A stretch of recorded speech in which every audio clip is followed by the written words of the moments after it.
Okay, this is Saturday. They were just here and laid some pipes yesterday and today. So the yellow pipe is the new gas line, which is going to go all the way down to the gas meter. And we're contemplating where we're going to put a little fire pit so they can run a gas line to it.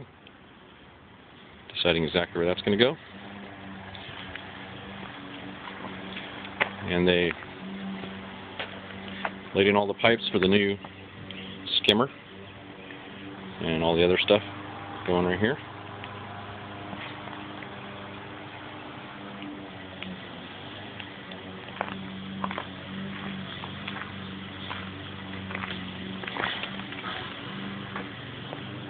Plenty of pipes.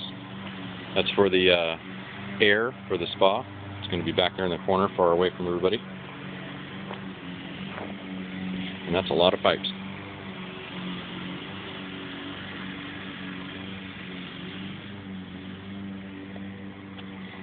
So they're going to be back in a couple of days and we'll give you an update.